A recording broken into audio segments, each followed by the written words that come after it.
So, what is a serial killer?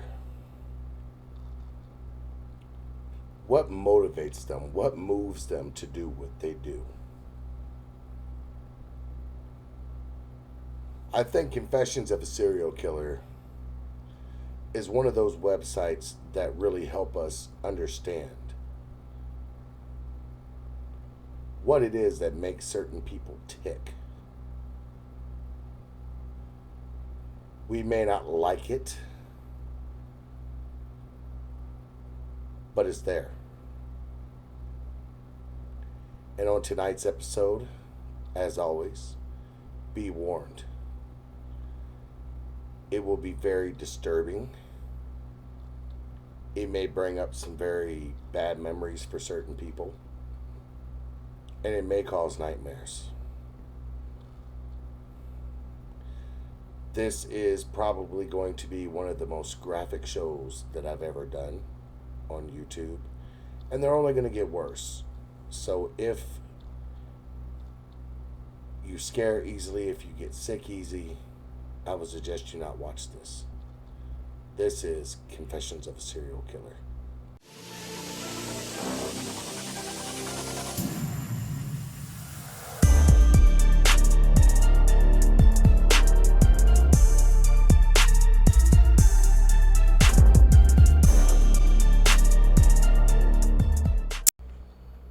Forgive me, Father, for I have sinned. It has not been very long since my last confession, only a day or two.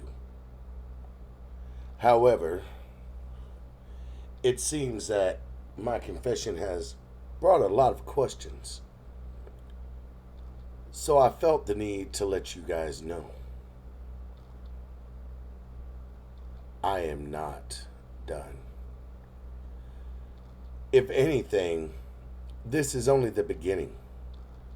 I am telling you a story to leave my legacy behind because I know that I don't have much more time. If you wish to know what my next adventure was, yes, I call it an adventure because in this life, everything is an adventure. There was a cute teacher at my school. I mean, really cute.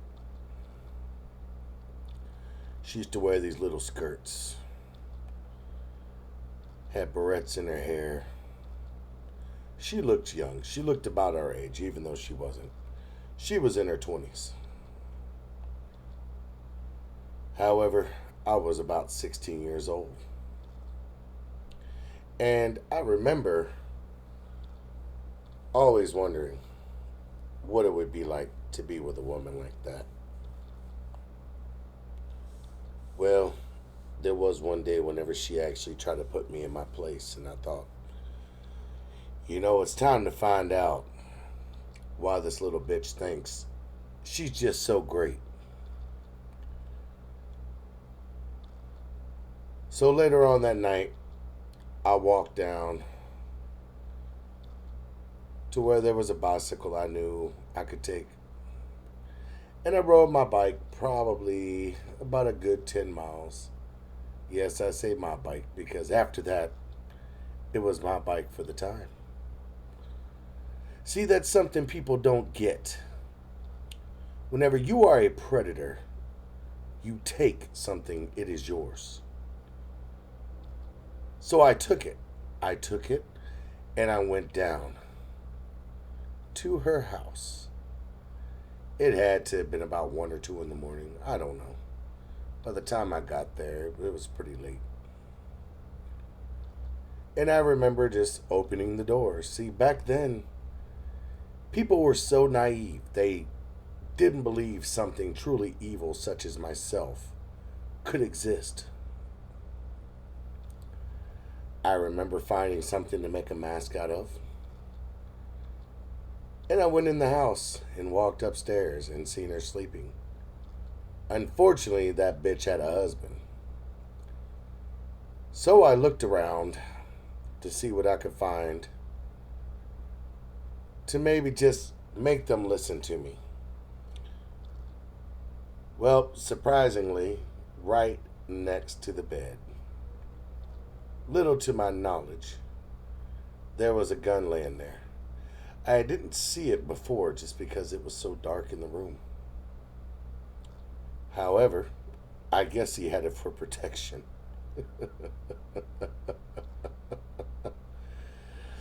Yeah. Well, I proceeded to pick up the gun, and I told him, I said, if you move without me telling you to, I will blow your head off. With the gun right beside his head, he didn't really have a choice. I backed up and told him to get up.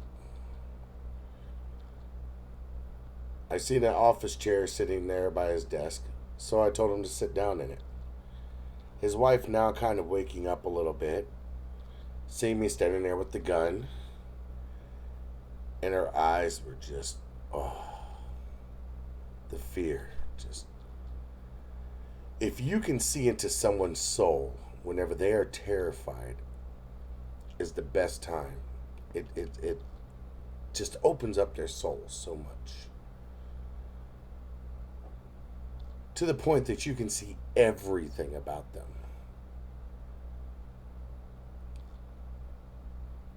I remember wondering what I was going to do to keep them there.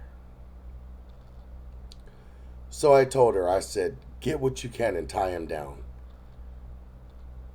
She started going out the door. I said, no, no, no, no, no. You go out that door and I'll kill him. I remember changing up my voice to as deep as I could get it, just so she wouldn't know who I was.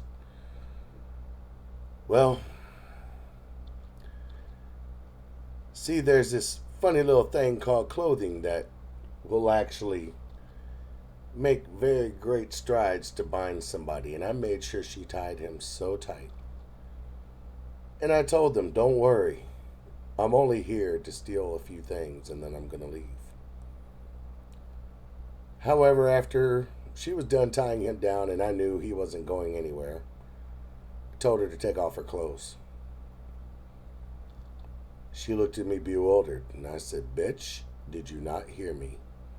Take off your clothes. I pointed the gun at her face to let her know I was serious. She looked at her husband. Her husband, crying now, just shook his head. And she took him off. But as she was taking him off, I told her to slow down. I wanted to, cherish the moment, really. I remember it like it just happened. Everything coming off, oh, so soft. Her skin looking just beautiful. And knew that I was about to have her. I remember telling her to lay on the bed with her face down. She had a robe beside the bed, and I took the little rope that was on there and tied her hands up. Unfortunately for her, I have never had sex before.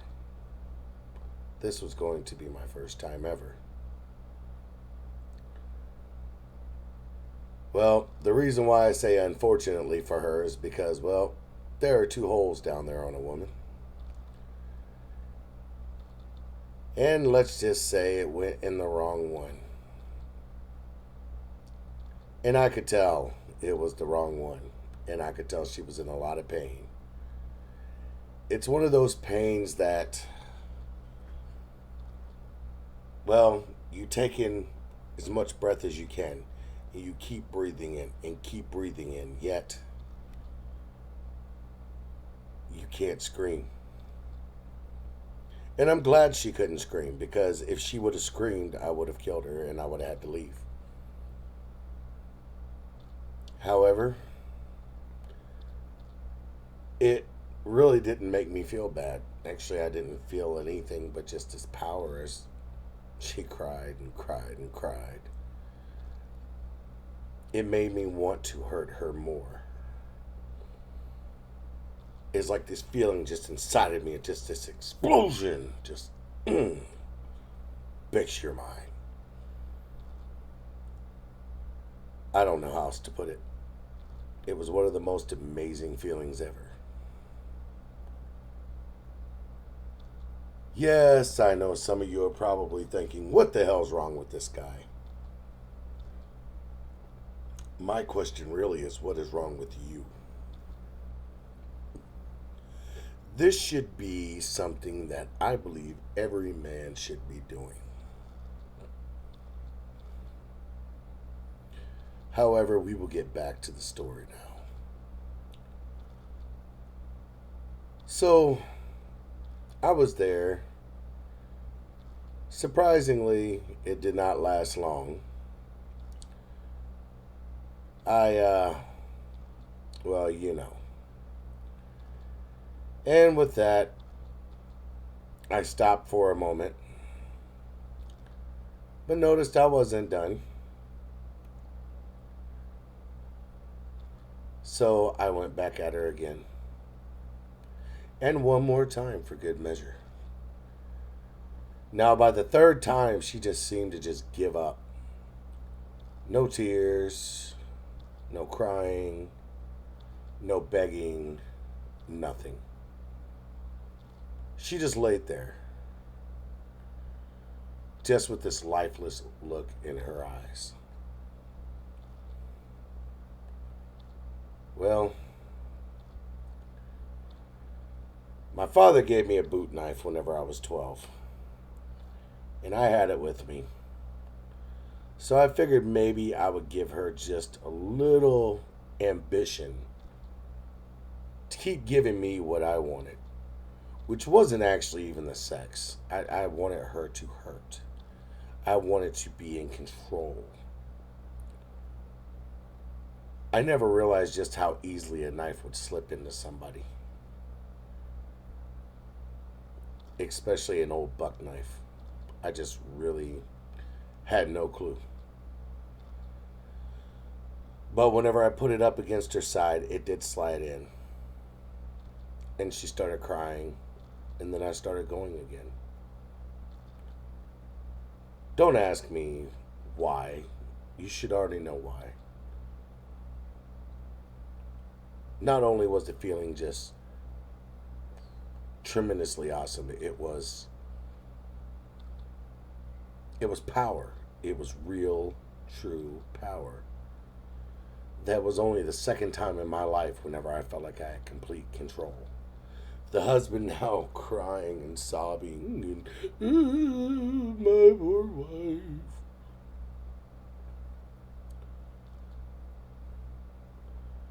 That gagged fool really thought this was all that was going to happen to her.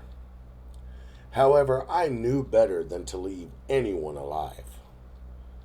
To leave anyone alive would be stupid, because they could figure it out eventually who I was. I remember just finishing for the last time and, looking her right in her eyes. And she just looked at me. But then all of a sudden, she had this look in her eyes like she figured out very quickly by looking in my eyes who exactly I was. Which it really seemed to hurt her more than anything. She looked really hurt by it, not terrified, not scared, but just hurt. Knowing that she probably knew who I was, I started cutting her throat. I must have just really gotten into it, because before I knew it, I was to the spine. And if you know anything about the spine, it is something kind of hard to cut. Realizing now that her head was almost completely severed, I got up. I did. I got up in a panic. I didn't know what else to do. I was actually still inside of her whenever I started cutting. So it was a very unique feeling, to say the least. Now, what to do with her husband? I walked around him and walked around him and walked around him. He was never even focused on me, not even once. He just kept looking at his wife crying and sobbing and sobbing.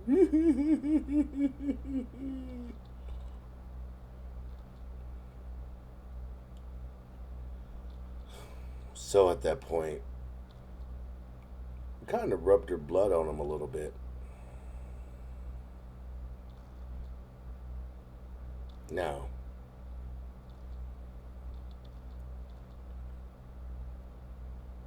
I grabbed him by the neck and asked him if he was going to miss his wife. He didn't say anything to me. He didn't shake his head. He didn't even so much acknowledge that I was there. That pisses me off. So I grabbed him by his fucking hair and started cutting his goddamn throat. It felt good. I could hear the gurgling of blood.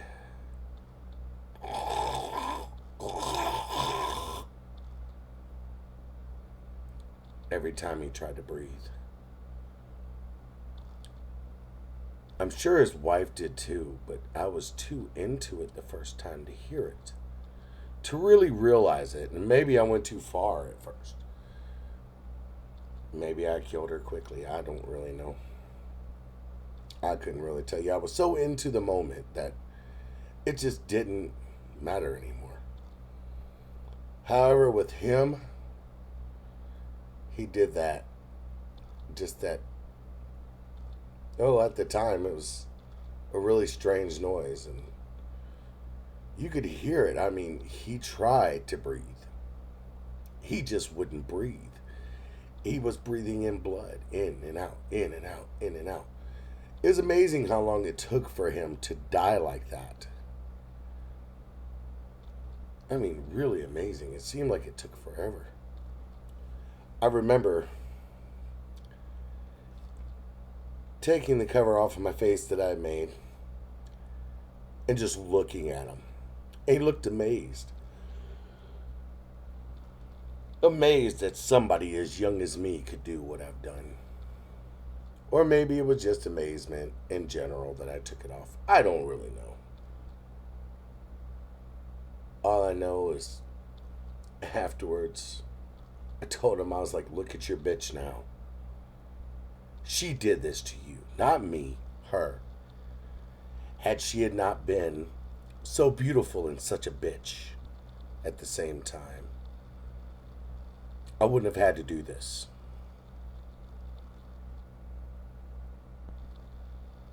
I remember riding my bike home, feeling very powerful, but at the same time knowing that if my parents seen this new bike, I would probably be in trouble.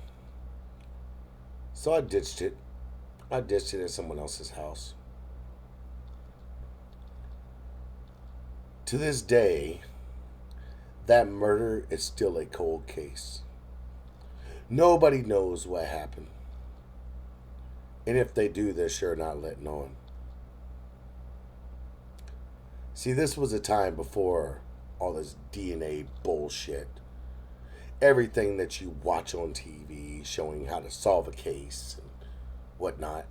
Back then, all they had to go on was blood type.